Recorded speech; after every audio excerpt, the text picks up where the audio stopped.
Assalamualaikum warahmatullahi wabarakatuh.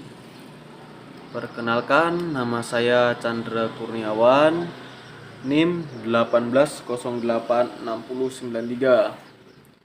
Baiklah, kali ini saya akan sedikit menyampaikan materi tentang kepemimpinan pendidikan, di mana kita akan membahas beberapa poin. Yang pertama, konsep dari kepemimpinan pendidikan.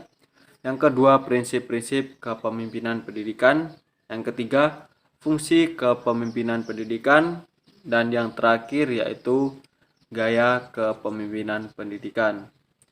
Kita masuk yang pertama, yaitu adalah konsep kepemimpinan kependidikan, yaitu adalah pemimpin pada satu lembaga satuan pendidikan tanpa kehadiran kepemimpinan pendidikan.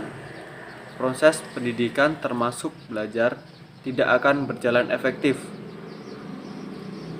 Kepemimpinan pendidikan adalah pemimpin yang pada proses keberadaannya dapat dipilih secara langsung, ditetapkan oleh yayasan atau pemerintah.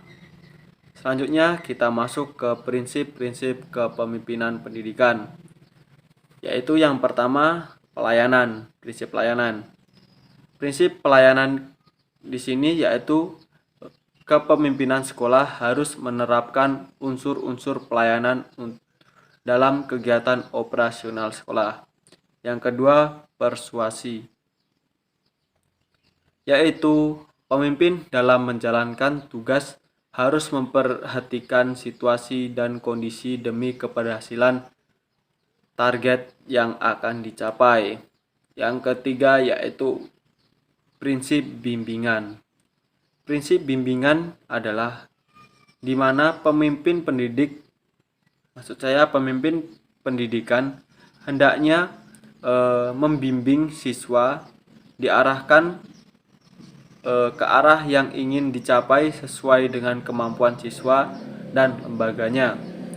Yang keempat, efisiensi, di mana efisiensi di sini mengarahkan kepada cara hidup yang ekonomis dengan mengeluarkan sedikit biaya untuk memperoleh keuntungan yang besar. Nah, yang terakhir yaitu prinsip berkesinambungan, di mana agar pemimpin pendidikan ini diterapkan tidak hanya pada satu waktu saja, tetapi perlu secara terus-menerus.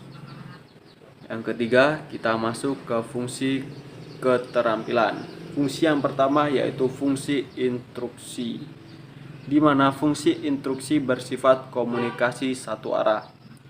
Pemimpin sebagai komunikator merupakan pihak yang menentukan apa, bagaimana, bila mana, dan di mana perintah itu dikerjakan agar keputusan dapat dilaksanakan secara efektif.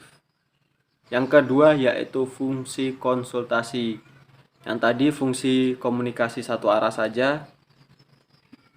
Nah, fungsi konsultasi di sini yaitu komunikasi dua arah, di mana pemimpin beberapa kali memerlukan bahan pertimbangan yang mengharuskan berkonsultasi dengan orang-orang yang dipimpinnya. Yang ketiga yaitu fungsi partisipasi. Pemimpin berusaha mengaktifkan orang-orang yang dipimpinnya baik dalam keikutsertaan pengambilan keputusan maupun dalam melaksanakannya. Yang keempat yaitu fungsi delegasi. Dilaksanakan dengan memberikan pelimpahan wewenang untuk membantu atau menetapkan keputusan baik melalui persetujuan maupun tidak dari pemimpin. Yang terakhir yaitu fungsi pengendalian, di mana bermaksud bahwa kepemimpinan yang sukses mampu mengatur aktivitas anggotanya secara terarah. Nah, materi yang terakhir yaitu gaya kepemimpinan kepala sekolah. Yang pertama yaitu gaya kepemimpinan otoriter, di mana gaya kepemimpinan otoriter di sini bertindak sebagai diktator terhadap anggotanya. Apa yang diperintahkannya harus dilaksanakan secara utuh.